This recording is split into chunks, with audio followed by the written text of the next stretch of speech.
What is going on, traders? In this video, we are going to talk about the possibility of a bounce, and if we do get a bounce, is it going to lead us to all-time highs? Before we start, like, subscribe, comment your thoughts below. Let's get into the video. So right now, we are looking at the SPY daily time frame. As you guys can see, we still have our head and shoulders pattern. You got your shoulder here, head here, another shoulder here. But not only that, but you are continuing to create lower highs. You got your high here, lower high here, and another lower high here. Now, what's ironic about this head and shoulders pattern is where the neckline is. Your neckline is leading all the way towards 576, 575 psych level. Now, if you are new to the channel, we talk about 576 all the time. And ironic enough, 576 is where you have not one, but two gaps that need to be filled. And so, if we are talking about a bounce, I do think the possibility of a bounce is going to start there, where we get a move towards 576, and then we start to see the market bounce from there. Now, before we get excited, before we start jumping for joy and start screaming for all time highs, I do think it's going to be short lived. I do. I honestly think it's going to be short lived. Now, I'm not saying we're going to drop straight to 576 from here. We can probably just bounce from here and then start heading towards 576. But let's say we do head towards 576 from this point on. Well, again, like I said before, I think it's going to be short-lived. And the reason why I think that is because we have a trend up here, and then we draw another trend here, and we are looking at a symmetrical triangle.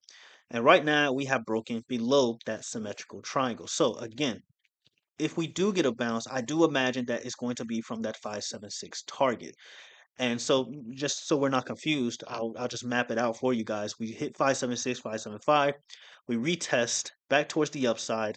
I'm looking at about 584, 586 before we see another leg down. Now, if we do see another leg down and we break below this neckline for this head and shoulders pattern, yeah, pack your bags. Okay, pack your bags. The house is on fire. You're done for.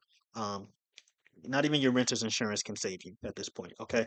It's going to get ugly. It's going to get very, very bad. And so we talk about this all the time. I show you guys how to do this all the time when it comes to projected moves of patterns, right? And so if we're talking about the projected move of this head and shoulders pattern, all you do is get whatever measuring tool you want. You measure from the top of the head to the bottom of the shoulder, and it doesn't necessarily matter which shoulder, and then you bring it down to the neckline. And so you're looking at a move all the way towards 550. Now, me personally, I'm not looking at that as a target right now. Right now, I imagine that the SPY is going to head towards 560s, and I'm not saying that's going to happen next week or anything like that. Obviously, it's going to happen over time. And so, if we do break that neckline, there is potential to head towards 560. Lowest we could be looking at is 550. Very much possible, right? Because we are pretty illiquid at the 550 range. But why I'm not looking at that as a target right now is because we have a lot of support at that 562, 560 range. I mean, a lot of support here, guys. So I wouldn't count on 550 just yet. Is it possible? Sure. But right now, it's looking unlikely that that is going to happen. Now, if we're talking about upside here, okay, if we're talking about upside, I already said that all-time highs for me right now, short term, is not looking very possible in my opinion. But if we are talking about all-time highs, I would like to see the SPY reclaim 584. Then we can start, we can start getting a little hopeful. But then after that, I want to see 586. And then your main level that you want to see SPY reclaim is 590.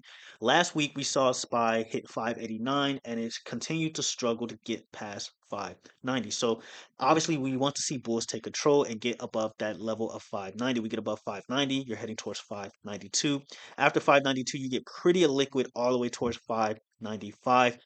And then your main level, we always talk about this level. Your level of all levels is 598. All right, 598. We talk about this all the time. Hopefully, you guys understand the significance of 598. I am genuinely tired of going over that over and over. Okay, so hopefully we understand that. So that's what I'm looking at for the SPY. Again, if we are talking about a bounce, I think the potential bounce opportunity is at 576. What you do with that information is up to you. And if we don't get a bounce, let's say, or if it doesn't play out like that, right? Let's say we just, immediately bounce from this point on. Sentiments still remain the same. We hit 584, 586, and then we see another leg down, and that's possibly when we actually feel the gap towards 576. And then maybe we start creating another lower high. All right. So that's what I'm looking at for the SPY. in regards to upside and downside. Now, let's look at the triple Qs. So the triple Qs is pretty interesting. I talked about this with a few of you in the community tab, not only in the community tab, but in the YouTube comments, where a lot of you were seeing the descending triangle that I was talking about, right? So you got your high here, your lower high here, and then you have another lower high here, right? And so you have your flat bottom right here, and it looks like Qs try to break below the descending triangle. Now, it's important to note that we are within this zone right now. We're pretty much stuck between 507, 508, give or take, and 505 psych level. And so if we do get a bounce from here, let's say we, bounce and we break out of this zone for whatever reason, I imagine we're going to simply retest 512 before seeing potentially another leg down. Now, if that's not the case, and let's say we start, heading towards highs, or I don't even know, previous highs, I guess, I will want to see a move above 518. You get above 518, there is definitely hope for more upside. Why 518? Well, once you get above 518, let's actually map this out for you guys. Once you get above, 518 here, you get pretty illiquid, right? You get really, really illiquid all the way towards about 525, right here in this area. We talk about illiquid areas all the time. So if we are talking about upside, and if we are talking about maybe the potential possibility of a previous highs, you want to see 518 get broken. Okay, so first 515, well, 512, 515, and then 518. Okay, so hopefully that made sense. That was kind of a lot. Okay, so um, if we don't break above 512, I would go as far as to say 513, and you just so happen to retest and break further down, you are looking at a move towards 500. After that, you are looking at a move towards 498. Lowest I'm looking at short term for the triple Qs is 492. And so that's what I have for the triple Qs. Now, a few of you asked for some stocks, so let's go over Tesla. Tesla. So Tesla is really, really interesting here. So you have not only a falling wedge, but you are continuing to create lower highs. You got your high here, lower high here, another lower high here. You created a lower low, and you have yet to create another lower low just yet. But 360 is what I'm looking at for Tesla. I would like to see this move happen. It's very much possible that it happens. Once we hit 360, I do think it's very much possible for Tesla to bounce higher and we break out of this falling wedge. You see it here. You rejected here, you rejected here, you rejected here. So 360 is a very strong level of support. I definitely think Tesla has the potential to bounce from there. In regards to upside, you want to see Tesla get above 410. Me personally, I would like to see it get above 412, and then after that, you're looking at a move possibly towards 420. Highest I'm looking at is 430s, at least for the short term, if we are talking about upside. But if we're talking about downside, 360 is the level to look out for. You get to 360, we'll say somewhere 360, 370 between that range. I definitely think Tesla is going to see a bounce from there. And so that's what I'm looking at for Tesla. Another interesting stock is Apple. So Apple is in a very, very interesting spot here. So Apple is very illiquid back to the upside. So right now we do have a rising wedge pattern. As you guys can see, we have broken below the rising wedge pattern. And so far, Apple is holding support at around 235. And so we talked about this in the past, 237.5, 236, give or take. I do think Apple is going to start bouncing from here, given that it ignores the market, because Apple does ignore the market sometimes. So sometimes you'll have Apple pump and then you'll have Nvidia dump, or vice versa, or they just both do the same thing. So I do think that Apple has the potential to head back towards 245. After 245, I think Apple is cooked. Okay. I think it's cooked. Can it head back towards 255? I mean, this area is pretty liquid back up here. I'm not really counting on it given the conditions of the market and just how it's looking right now, but it's very much possible. But for me personally, I think Apple's just going to simply retest this the rising wedge, the bottom of the rising wedge, before seeing another leg down back towards 225, 226, give or take. So that's what I'm looking at for Apple.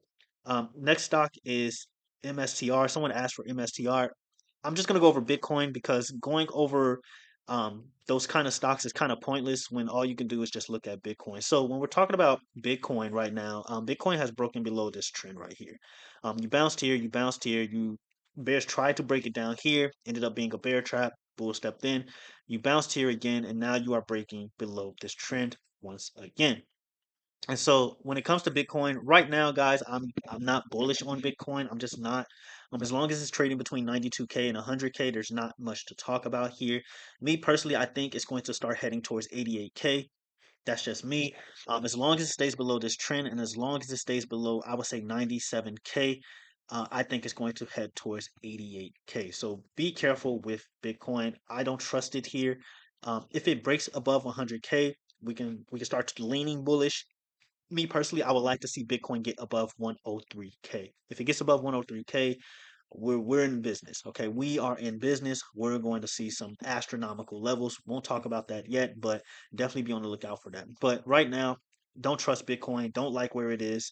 Right now, it's just trading in this range between 90, we'll say 94K, between 94K and 100K. But until it breaks below at least 92K, I'm not interested in regards to downside, and until it breaks above 100K, I'm not interested in regards to upside. So that's what I'm looking at for Bitcoin. I think again, if you want an idea on what I think about, MSTR or Coinbase and things like that, I just look at Bitcoin. And right now, Bitcoin looks more bearish than bullish for me. Okay, that's just me. So I would look for a move as long as it stays below 97K. I would look for a move towards 88K. You want to see 88K hold. If 88K gives up and actually holds, it gets really, really, really bad for Bitcoin. I mean, really bad. You're looking at a move towards low 80K, and then after that, you're looking at a move all the way towards about 70K for Bitcoin. So very illiquid area here. That's what I'm looking at for Bitcoin. And that's really all I have for this video. I'm not going to keep repeating the same things over and over. I think you guys get the idea. Once again, appreciate the support, guys. You guys have this channel has been growing like a madman. I see other YouTubers with like 50K subscribers, and somehow I'm passing them up in views. That only shows me that they're buying their subscribers. But that's neither here or there. I appreciate the support, guys. Um, that's all I have. Okay, Discord link is in the description below. If you have questions or if you agree, disagree, let me know in the comments below. Just keep it respectful as always. Until the next video, traders, have you a good one.